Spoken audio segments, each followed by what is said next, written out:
What's up everyone? In today's video we will be looking at some of the absolute worst LEGO resemblances. Each of these entries set out to capture the look of specific characters from various franchises and in my opinion completely failed. And once again, I couldn't limit myself to just 5 because of how many I feel had to be on this list, so I've added a bonus entry, and without further ado, let's jump into the list. First up, we have Farm Boy Luke, and it's nearly a meme at this point that there have been a ton of variations of this version of the character, and along the way, they haven't all been perfect. And in my opinion, this rendition, which appeared in the 2014 Mos Eisley Cantina and the UCS Sandcrawler, is a complete dud. Typically, extra detail on a minifigure face is a plus, but in this case, the added detail actually subtracts from the look of the figure and its resemblance to Luke Skywalker. The harsh lines on the jaw and chin just don't match the look of Luke Skywalker in A New Hope, and the lopsided smile doesn't match the on-screen version either. Mark Hamill's face just doesn't have the sharp defined lines of this minifigure. Sharp lines like this can work on some minifigures, especially those representing actors with thin faces or defined jawlines like the elves from The Lord of the Rings, but I don't think it fits Mark Hamill. The minifigure's closed mouth expression is a bit better, but still not a great fit. For one more minor negative,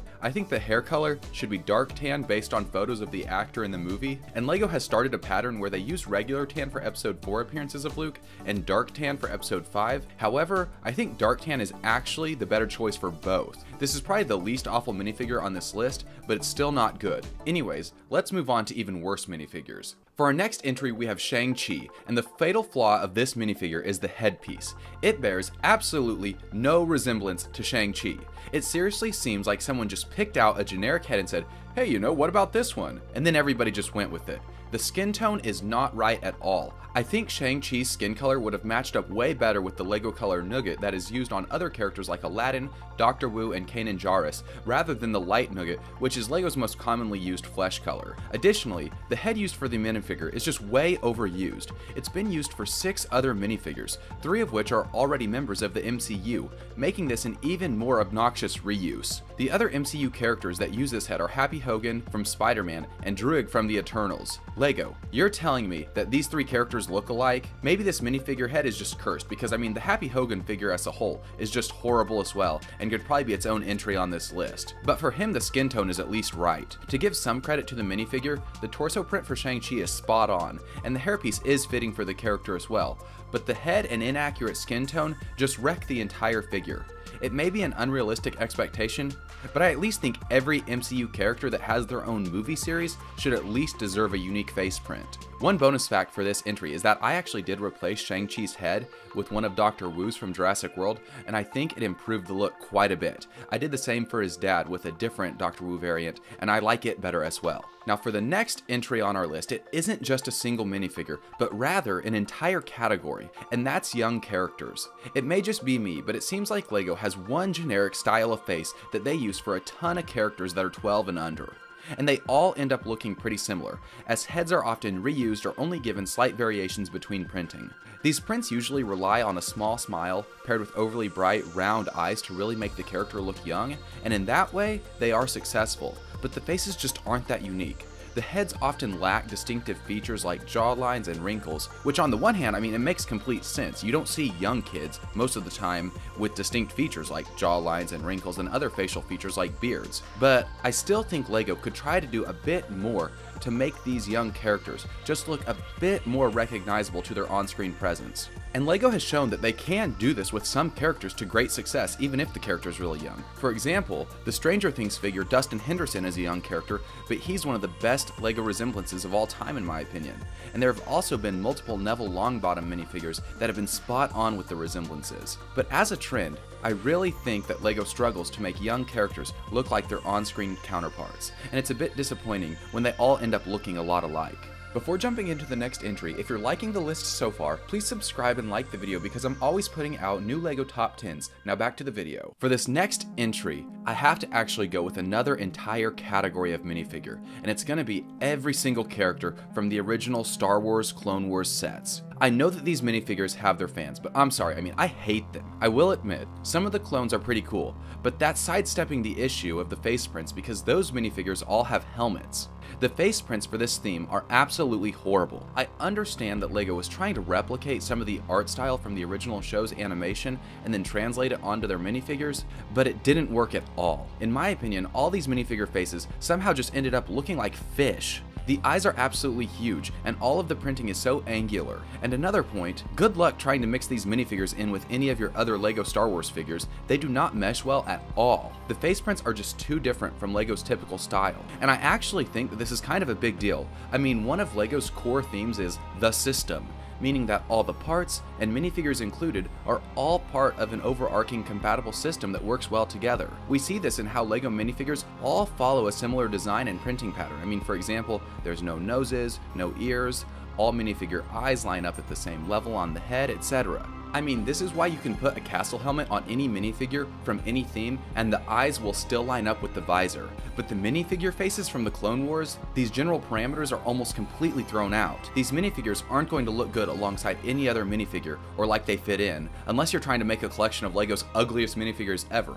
which may need to be its own video by the way now that I think about it. Another letdown is that some awesome Star Wars characters have only ever been created in this Clone Wars style. This has particularly affected Jedi characters like ShangChi, Koth, even PL, and others. And no matter how much I'd like to have those minifigures, I just can't stomach them in the Clone Wars format. They're just way too ugly. And let's go ahead and look at ShangChi just as an example to go a bit further with this. If the LEGO company was trying to go for accuracy, would anybody really say that this ShangChi minifigure is way more accurate to the show rather than just a regularly printed ShangChi like the one used for the LEGO Star Wars video games? Is the fish-faced version really a better representation? I mean, I don't think so. And I think that if you lined up 100 people and asked them which one looked better, 99 of them would probably just say the regularly styled printed version. Thankfully, there is a silver lining in this.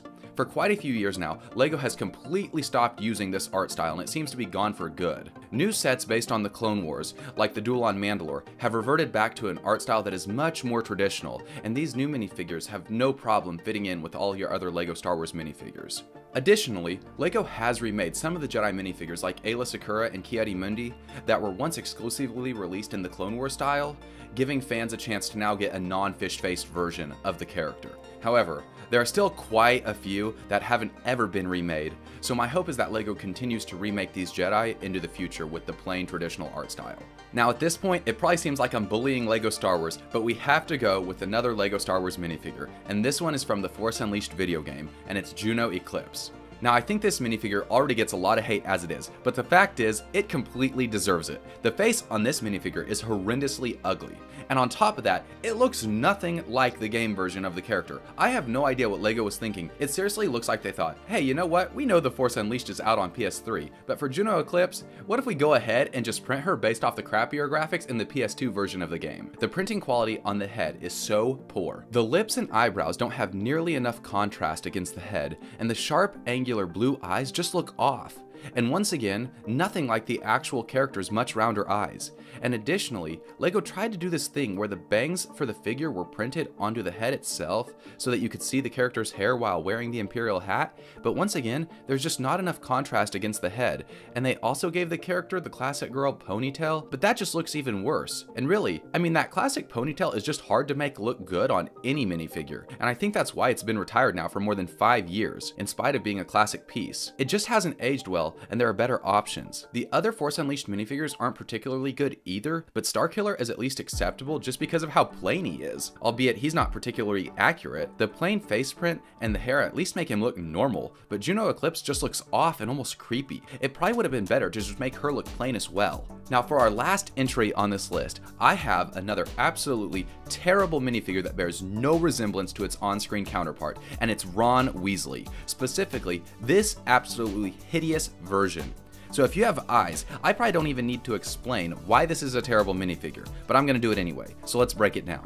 First off, the lines underneath the eyes make the minifigure look excessively tired and old, much more in line with what you would expect from maybe a 60-year-old character rather than one that's supposed to be 16. Continuing with the eyes, they're lopsided for no reason. Rupert Grint does not have lopsided eyes like this, and it doesn't help that the minifigure seems to be stuck looking off to the left constantly. I'm not sure if it's just me, but the mouth lines on this minifigure also seem off. The center of the mouth looks like it has lip detail that is really just weird to see on a minifigure. Beyond the face, the hairpiece is also just terrible.